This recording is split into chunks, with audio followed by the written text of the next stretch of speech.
여러분 안녕히 주무셨습니까? 참 좋은 아침입니다. 오늘 2017년 7월 4일 화요일입니다. 말씀으로 드린 오늘의 번제는 욥기서 39장 말씀으로 같이 하겠습니다. 이제 욥기서도 정말 다 끝나가지요. 오늘은 1절부터 12절까지만 같이 읽어봅니다. 시작. 산염소가 새끼 치는 때를 네가 아느냐? 암사슴이 새끼 낳는 것을 네가 본 적이 있느냐? 그것이 몇 달 만에 만삭되는지 아느냐? 그 낳을 때를 아느냐? 그것들은 몸을 구부리고 새끼를 낳으니 그 괴로움이 지나가고 그 새끼는 강하여져서 빈들에서 크다가 나간 후에는 다시 돌아오지 아니하느니라. 누가 나귀를 놓아 자유롭게 하였느냐? 누가 빠른 나귀의 매인 것을 풀었느냐?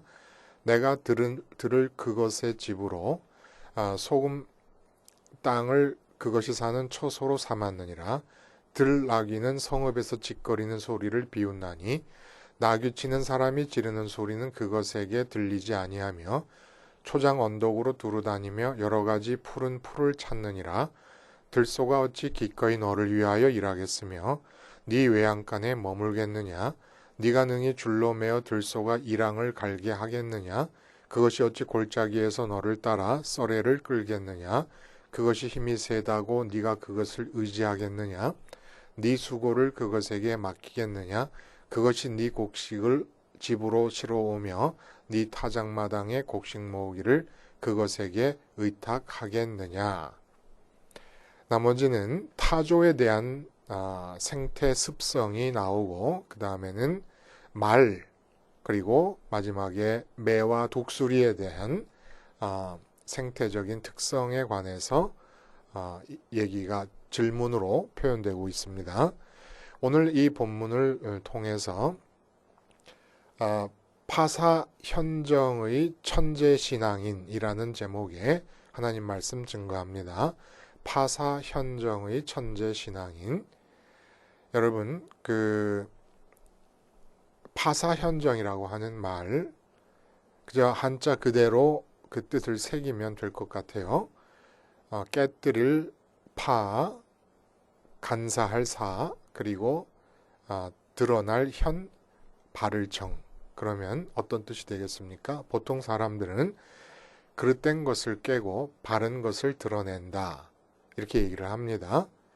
불교에서 나온 용어인데 부처님의 가르침에 어긋나는 사악한 생각을 버리고 올바른 도리를 따른다라는 그런 의미가 들어 있습니다. 근데 파사현정이 둘 다 이제 능동태적으로 표현이 되어 있지 않습니까? 깨뜨리는 것도 내가 능동적으로 깨뜨리고 현정, 올바른 것이 드러나게 하는 것도 내가 능동적으로 하게 됩니다. 근데 이 말을 좀 빌려서 우리 십자가 복음 신앙 안으로 가지고 와 보면 어떤 의미로 조금 그 뉘앙스가 바뀌느냐 하면 그릇된 것을 깨고 바른 것을 내가 드러내는다라고 하는 의미가 있는데 신앙 안에서 보자면 그릇된 것을 깨면 바른 것이 드러난다라고 뜻을 새겨볼 수 있다는 겁니다. 그러니까 물병에 물이 가득 차 있습니다. 그러니까 물을 싹 비워요.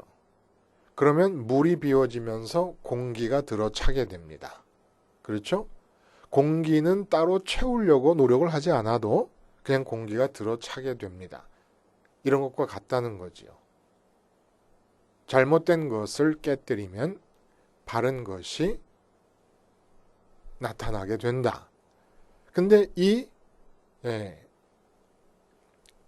파사현정의 과정을 통해서 모든 신앙인은 천재로 살아가게 된다라는 얘기입니다. 여러분, 천재가 좋은 점이 뭡니까? 그냥 생각이 떠오르는 거예요. 그냥 깨달음이 주어지는 겁니다. 많은 노력 끝에 겨우 깨달음에 도달하는 게 아니고 그냥 깨달음이 주어지고 좋은 생각이 떠오르고 해답이 밝히 드러나게 되는 것. 그러니까 이제 하늘에서 주어지는 거지요. 이 천재 아닙니까? 그게 엄격하게 말하면 사실은 모두가 천재예요. 모두가. 인간이 모차르트 같은 경우는 악상이 금방 떠오른다. 근데 베토벤은 그 각고의 씨름 끝에 겨우 악상이 떠올랐다. 둘 다 천재인데 모차르트는 즉각적인 천재고 베토벤은 각고의 노력이라는 과정을 통해서 도달하는 천재다. 그러니까 베토벤을 천재라고 하는 이유는 뭡니까? 노력이 있었지만 결국은 그에게서 나타난 음악은 하늘이 주신 것이다 라는 겁니다. 하늘이 주실 때 이 모차르트에게처럼 즉각적으로 허락하시는 그런 즉각형 천재가 있고 베토벤처럼 노력의 과정이 있은 뒤에 노력으로 쟁취한 것이 아니라 노력의 과정 끝에 하늘이 주신 겁니다. 그러니까 노력과 씨름의 과정이 포함된 천재가 있다는 거예요.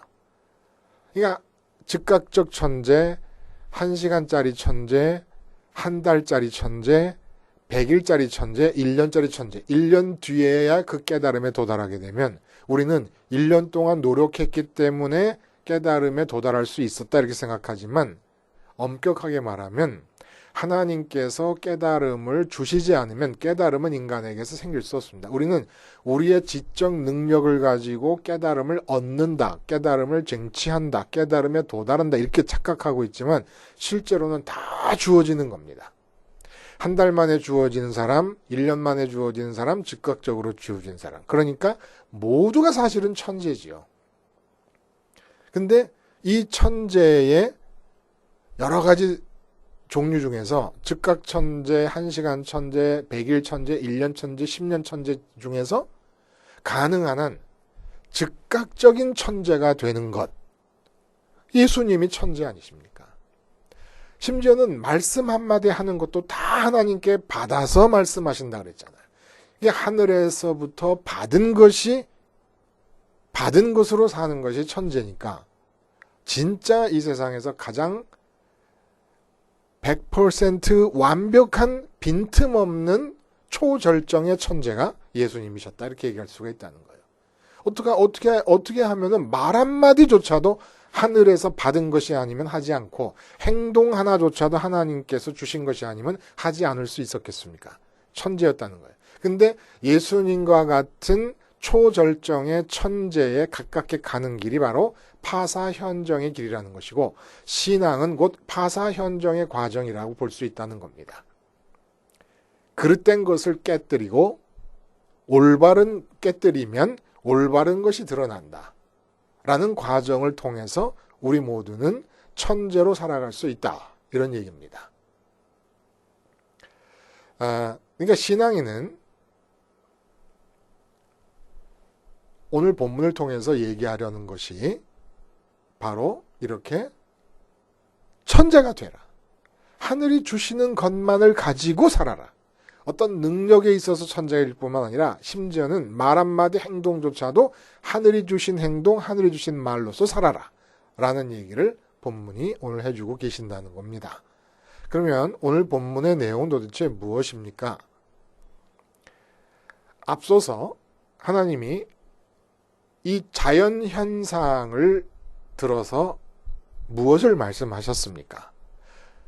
자연계에 존재하는 것들과 그 존재하는 것들 상호 간의 연결고리를 통해 일어나는 모든 자연 현상들, 이런 것을 얘기하시면서 하나님은 이 온 세상은 삼라만상 온 우주는 하나님의 주체성으로 엮인 그물망으로 이루어져 있다.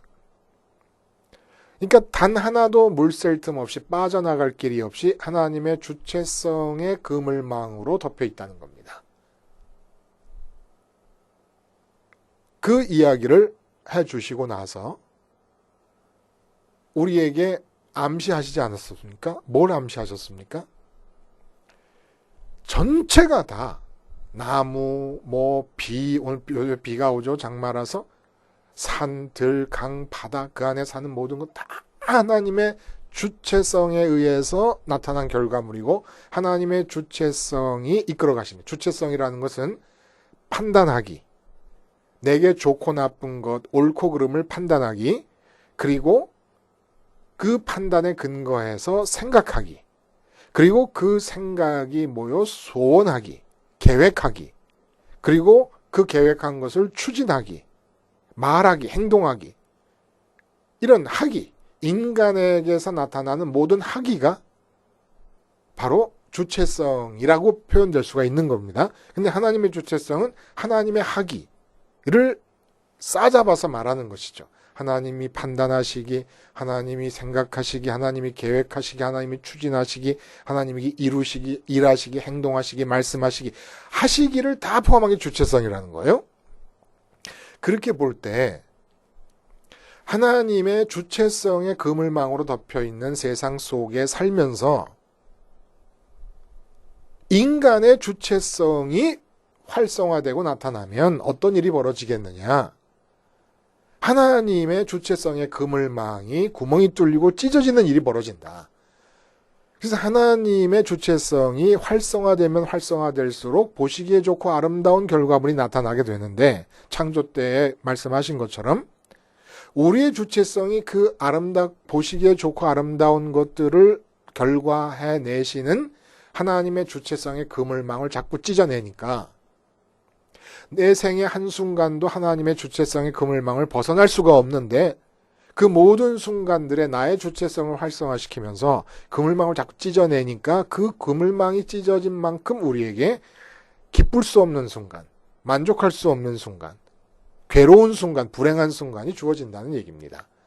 오늘 본문은 그런 하나님의 주체성에 의해서 동물들이 살아 움직이고 있는데 그 동물들의 생태적 습성에 관한 얘기를 계속 반복해서 하시면서 욥에게 질문을 하십니다. 네가 산에 사는 염소가 새끼를 베고 그 새끼를 해산하는 그런 때를 아느냐? 뭐 이런 얘기부터 해가지고 들나귀와 들짐승을 네가 길들여서 그것들이 힘이 막강하다는 생각에 좀 써먹었으면 좋겠다라고 하지만 실제로 길들일 수가 있느냐?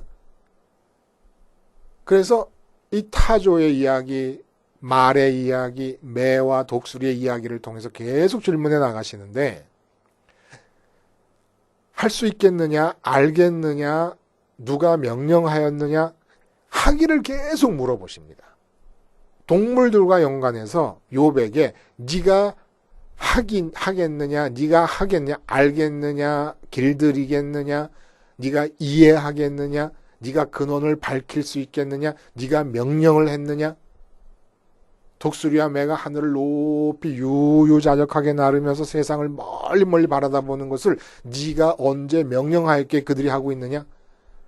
라는 얘기를 계속 반복하십니다. 도대체 무슨 얘기를 하시려고 이렇게 얘기를 하시는 것일까요? 앞의 장에서는 하나님의 주체성의 그물망이 세계를 덮고 있다라는 얘기를 주 강조점으로 하셨고 오늘 본문에서는 동물들 앞에 서 있는 욥 앞에 서 있는 동물들의 이야기를 하시면서 욥의 주체성이 얼마나 불필요하고 무능한 것인가를 우리에게 알려주고 욥에게 각성시키고 계신다는 겁니다. 그러니까 한마디로 말하면 우리 주체성의 무능력, 무력, 불필요성, 폐기되어야 될 타당한 이유를 드러내시는 거예요. 앞의 장에서 하나님의 주체성의 그물망이 퍼져 있다. 그러므로 인간의 주체성과 어떤 관계가 있겠느냐? 그래서 오늘 말씀하시는 건 인간의 주체성은 폐기되어야 한다. 하나님의 주체성에 의해서 만들어진 동물들 앞에 세워놨을 때 그 동물들에게 보탬이 될 만하거나 동물들을 이해하거나 함에 있어서 인간의 주체성은 아무 쓸모가 없음을 계속 반복해서 얘기하시면서 너의 주체성은 폐기되어야 된다라는 얘기를 해주시는 겁니다. 이 이야기를 왜 해주시는 겁니까? 욥이 지금 하나님의 주체성을 인정하며 살았습니다. 근데 고통이 너무 심하게 되고 재앙의 정도가 너무 깊으니까 그냥 신음에 겨워서 그 고통에 겨워서 하나님께 불평 아닌 불평을 하고 원망 아닌 원망을 하게 되었습니다. 근데 하나님께서 오늘 본문을 통해 말씀하시는 것은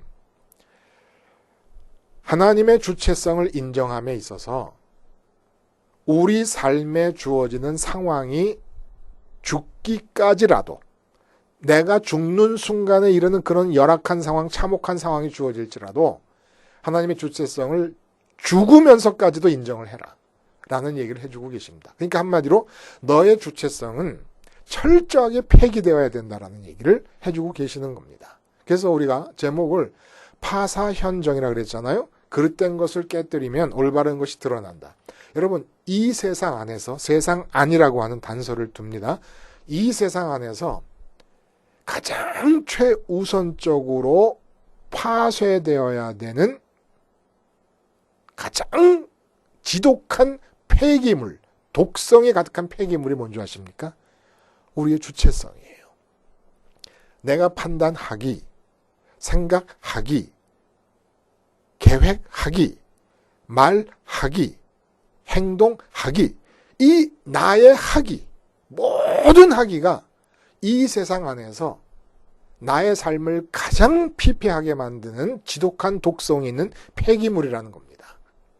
이 주체성이 활성화되면 활성화될수록 폐기 처분되지 않고 활성화되면 활성화될수록 내 삶은 불행해지는 겁니다. 우리가 이 얘기를 어떻게 할 수 있어요? 에덴에서 쫓겨난 이유가 선악과를 따먹은 겁니다. 선악과를 따먹는다는 건 뭐예요? 나에게 주체적이 될 수 있는 능력이 있었는데 아담은 그 주체적이 될 수 있는 능력을 억제하면서 하나님의 주체성을 받아들이면서 살았습니다. 그래서 선악과를 따먹고 나서는 어떻게 일이 바뀝니까? 내 주체성을 활성화시키기 시작한 거예요. 그러니까 지금 이 타락한 세상에서 가장 악하고 나를 불행하게 만들고 독성이 심한 가장 나쁜 것이 나의 활성화되고 있는 주체성이라는 거예요. 내가 판단하고 내가 생각하고 내가 계획하고 내가 소원하고 내가 행동하고 내가 말하는 것. 이게 가장 나를 불행하게 하는 거라는 겁니다. 원수 때문이 아니에요. 북한이 있어서가 아닙니다. 중국이 우리를 괴롭혀서가 아니에요. 일본이 막말을 하기 때문이 아닙니다. 남편과 아내 때문이 아니에요. 나의 주체성 때문에 그래요. 나의 주체성이 활성화되고 있기 때문에. 그래서 그것을 죽이라는 얘기를 하는 겁니다. 파사현정. 오물이 들어있는 병을 비우면 그러면 그 안에 공기가 들어오듯이 나의 주체성을 폐기 처분해버리면 이 세상은 어떻게 되어 있다고요? 하나님의 주체성으로 가득 차 있습니다. 하나님의 판단하기와 하나님의 생각하시기와 하나님의 계획하시기와 하나님의 추진하시기와 그 하나님의 계획하시기와 추진하시기가 내 삶의 모든 순간에도 다 들어오게 되는 겁니다. 현정하는 거예요. 가장 올바른 것이 드러나게 되는 겁니다. 나타나게 된다는 거예요. 그러면서 우리는 예수님처럼 하나님의 주체성이 드러나니까 이 동물들의 얘기를 하신 이유가 뭐예요? 모든 습성을 네가 이해하지도 못했고 네가 명령하지도 못하고 네가 파악할 수도 없는 모든 생태적 습성이 하나님에 의해서 주어진 것이 아니냐. 그런 것과 똑같이 예를 들면 말이 장군이 타고 가는 말이 상대방 적군들이 창을 들고 대드는데도 겁없이 달려드는 이유가 뭐냐. 말이 용기를 배웠기 때문이 아니다. 내가 용기라는 걸 집어넣었기 때문이다. 그러니까 말은 천재라는 거예요. 전쟁에서 겁없이 나가는 천재. 타조는 바보 멍청이같이 알을 낳으면은 그냥 사막 모래에다 그냥 내버려 둔다는 거예요. 그러니까 더 태양이 열에 덮여지고 그리고 오고 가는 사람들이나 짐승들의 발에 짓눌려 다 깨질 수도 있는데 너무너무 어리석게도 그렇게 한다. 그 어리석음을 누가 준 것이냐? 내가 준 것이다. 그렇게 어리석음에도 불구하고 타조는 말 타고 사람이 달려갈 때 막 옆으로 지나가서 추월하면서 말 타고 달려가는 사람을 말과 그 사람을 비웃는다 이겁니다. 그 멍청한 타조가 자기 알도 제대로 관리하지 못하는 타조가 달릴 수 있는 힘 누가 줬냐? 하나님 주시잖아요. 그런 면에서 천재라는 겁니다. 하나님 주신 능력으로 달리고 있으니까 하나님 주신 용맹함을 얻으니까 말이 그리고 하나님의 주신 능력을 하늘 높이 날르고 멀리 바라보는 독수리 천재라는 겁니다. 배우라는 거예요. 매와 독수리와 타조와 말과 산, 염소, 들나귀, 들소 이런 모든 것들은 100% 하나님의 주체성이 완전히 안으로 수용되어 있는데 너는 타조의 어리석음이 온전히 수용된 것처럼 너의 삶에 괴로움이 주어지더라도 왜 그걸 100% 받아들이질 못하고 괴롭다고 찡찡대느냐라는 얘기를 해주시는 겁니다. 모든 동물들은 천재라는 거예요. 하나님이 주신 생태적 습성만 가지고 살아간다는 겁니다. 하나님이 주신 생태적 습성 아닌 행동을 하는 법이 없다는 거예요. 동물들에게 배우라는 겁니다. 인간들에게 인격적인 능력을 준 이유는 인격적이고 주체적, 스스로 주체성의 활성화의 주인공이 되라고 준 것이 아니라 인격성을 자발적으로 나의 주체성을 죽이고 하나님의 주체성을 받아들이는 인격자가 되라고. 다른 모든 동물은 100% 하나님의 뜻을 받아들이곤 있지만 자기가 선택하진 않고 인격적이진 않지만 인간에게는 인격성을 부여해서 하나님이 1대1로 상대하는 상대자로 삼으시고 있다는 얘기입니다. 그러니까 타조가 멍청한 것 같은 습성, 그리고 빨리 달리는 습성을 100% 하나님이 주시는 대로만 받은 것처럼 지금 내 삶이 멍청해 보이는 현실이라도 참으로 마음에 안 드는 상황이라도 하나님의 주체성을 받아들이는 마음으로 받아들이고 감사하라는 얘기입니다. 그래서 천재가 되라는 거예요. 타조처럼 말처럼 들나귀처럼 들소처럼 독수리나 매처럼 너도 천재가 되라. 네 주체성만 죽이면 그게 가장 이 세상 안에서 악한 것이다. 응? 전염병이 악한 게 아니고 마피아가 악한 게 아니라 네 주체성이 악해서 너의 삶을 파괴하는 가장 무서운 독이 너의 주체성의 활성화로부터 나오니까 제일 먼저 파사, 간사함과 사악함을 부숴뜨리는데 그 사악함이 무엇이냐? 나의 주체성의 활성화다. 그걸 무너뜨려버리고 그러면 바른 게 나타나는데 나의 주체성이 공기가 들어오듯이 들어올 것이다. 이미 하나님의 주체성은 이 세상에 공기가 차 있는 것처럼 차 있는 겁니다.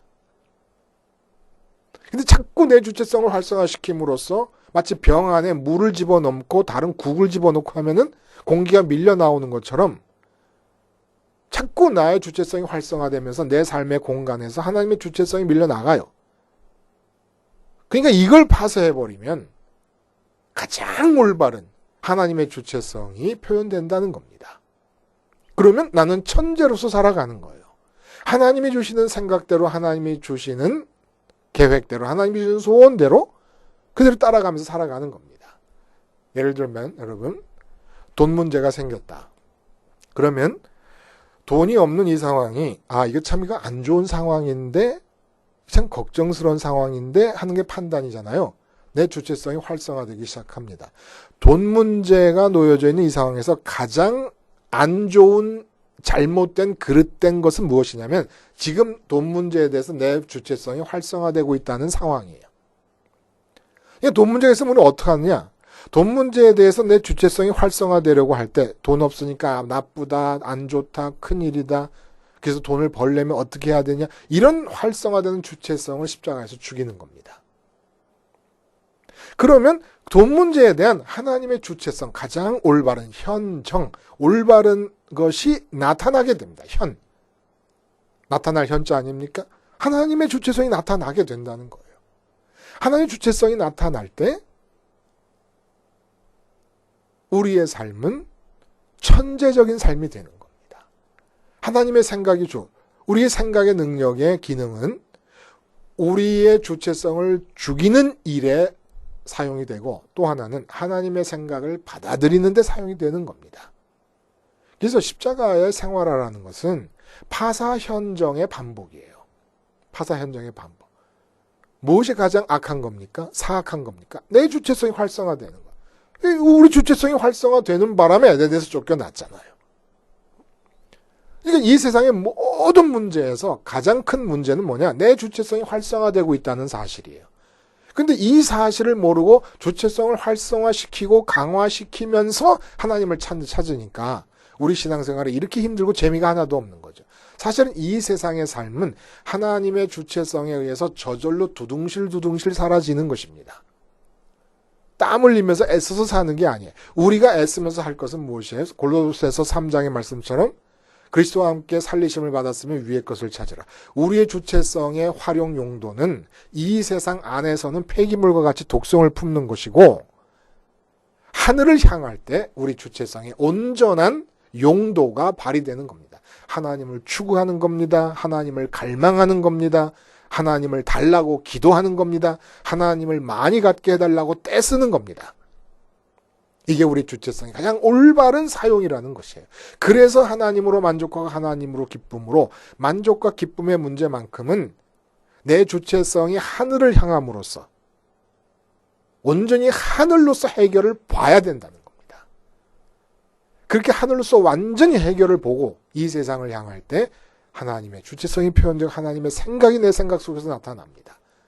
더 이상 이 세상에서 만족과 기쁨을 찾으려는 마음이 없어져 버릴 만큼 하늘로 만족한 상태에서만 우리가 하는 생각이 하나님의 주체성에 의해서 만들어진 생각이 주어지고 있다는 것으로 확신할 수가 있다는 거예요. 세상에서 아직도 내가 얻고 싶은 게 있고 먹고 싶은 게 있고 갖고 싶은 게 있으면 내 생각은 절대로 하나님 생각이 아니고 하나님의 주체성이 나타날 수가 없습니다. 파사현정, 가장 사악한 나의 활성화되고 있는 주체성을 십자가에서 깨뜨림으로써 하나님의 주체성이 이 세상에 나타나고 내 마음은 주님의 부활하심과 승천하심을 따라 하늘에서 하나님을 갖게 되고, 그래서 이 세상에 대해서는 온전한 천재로서, 심지어는 예수님처럼 말 한마디 행동 하나까지도 하나님의 주체성이 표현되고 있는, 하늘로부터 받은 말과 행동이 될 수 있는 그런 즉각적인 천재들로서 살아가실 수 있기를 진심으로 간원합니다. 기도하시겠습니다. 하나님 아버지, 십자가 생활화를 통하여 파사 현정의 과정이 끊임없이 반복되게 하시며, 그럼으로써 나의 주체성이 죽고 하나님의 주체성이 살아 움직이심으로써 내 일거수일투족이 하늘에서 받은 것으로서의 즉각적인 천재로서 삶을 살게 해 주시옵소서. 예수님의 이름으로 기도하옵나이다. 아멘.